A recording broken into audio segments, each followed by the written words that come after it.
factoring quadratics. Quadratics means that I'm going to have a leading coefficient of 2. It means my degree here is 2. So the first thing I do is I make sure it's in descending order. And I see x squared, x to the first, and then there's no variable here. So it would have been x to the 0 power, because x to 0 is 1, 1 times 6. So it is in descending order, so check. My variable terms is x squared and 7x, or excuse me, negative 7x. My constant term is 6. So if I was to list the variable terms,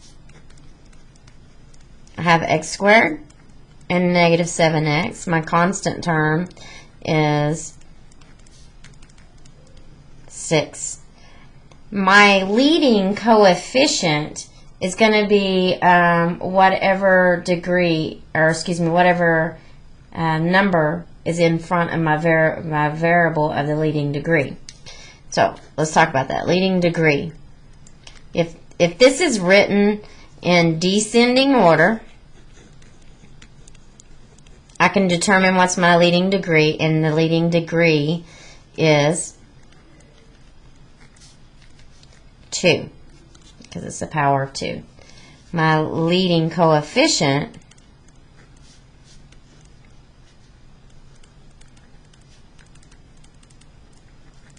is 1 in this case here. So I want to talk about factoring.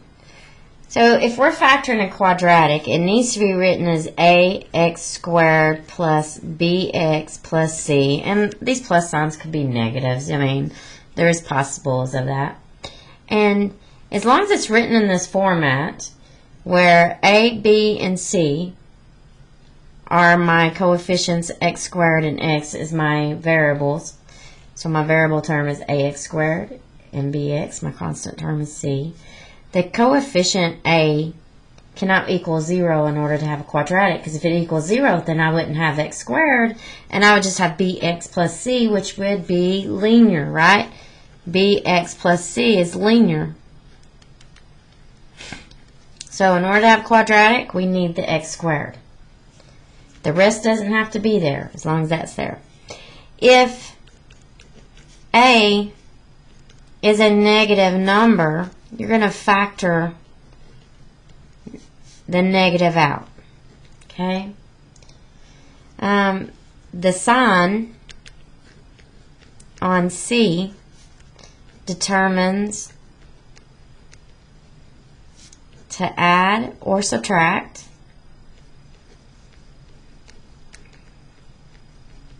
the product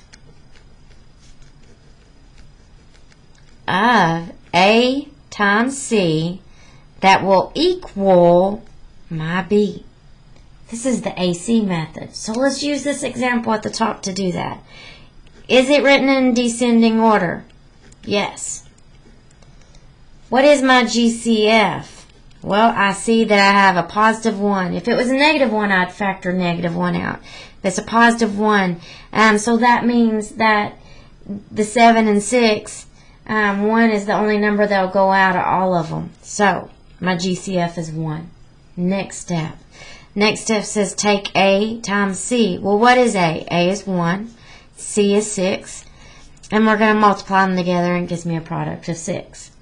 I'm going to list my product of 6. I got 1 times 6 and 2 times 3, and this works out great. So I'm going to take the product,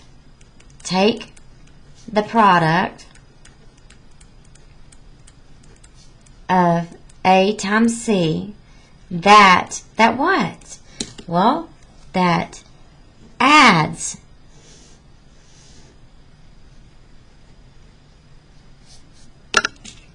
to get what? To get my B. What is my B? A negative 7.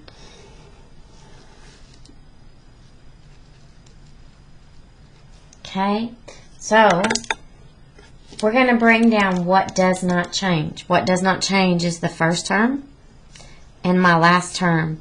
And what I'm doing is I'm going to rewrite the middle term to where it's in terms of 4, so I can factor by grouping. Alright, so I'm going to look at this one. If I take and look at B, B's negative 7. So that means I need to make it a negative 1 minus 6. And would you agree, if my bank account's in the whole $1 and I spend 6 more, I'm adding those two together and I'm still in the hole? Does that give me negative 7? Well, yes.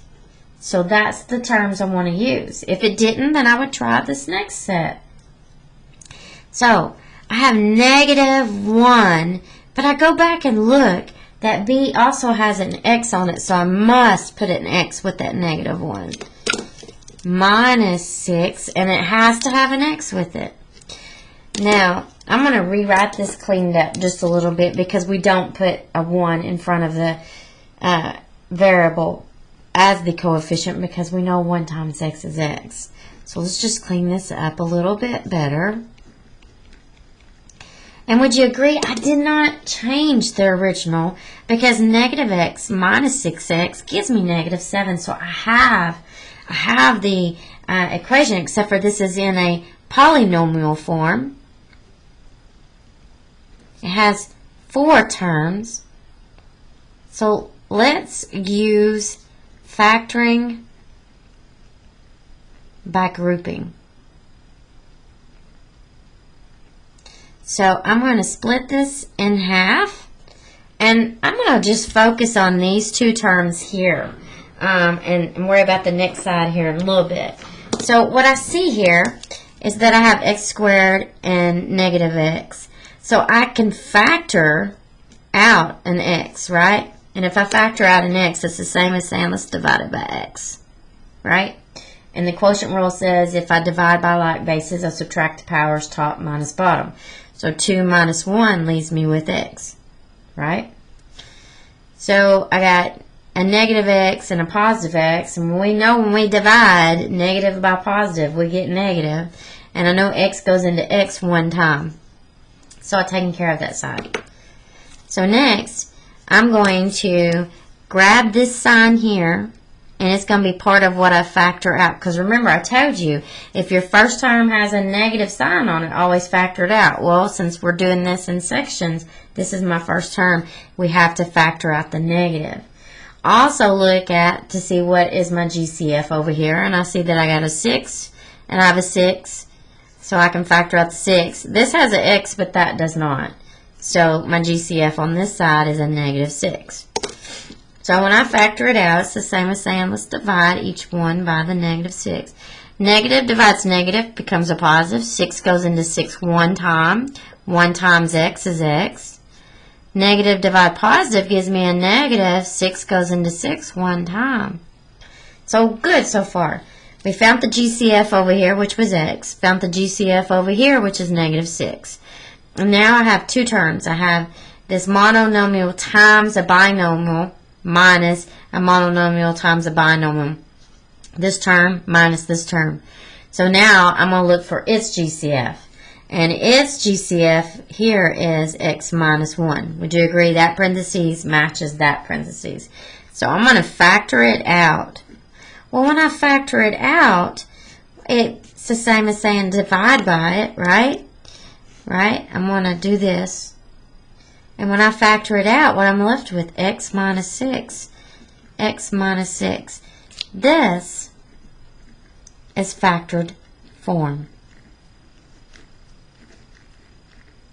Now, later on, you're going to be asked to solve for x. So if they ask you to use the zero product rule, or just what is x, there's many ways to ask this, or solve for x. Well, when we get down to this part, all we got to do is take this here, x minus 1, set it equal to 0, x minus 6, set it equal to 0, and solve. Since that's a negative 1, we'll add it to both sides. That's a negative 6, we'll add it to both sides. And this will yield x equals 1 and 6.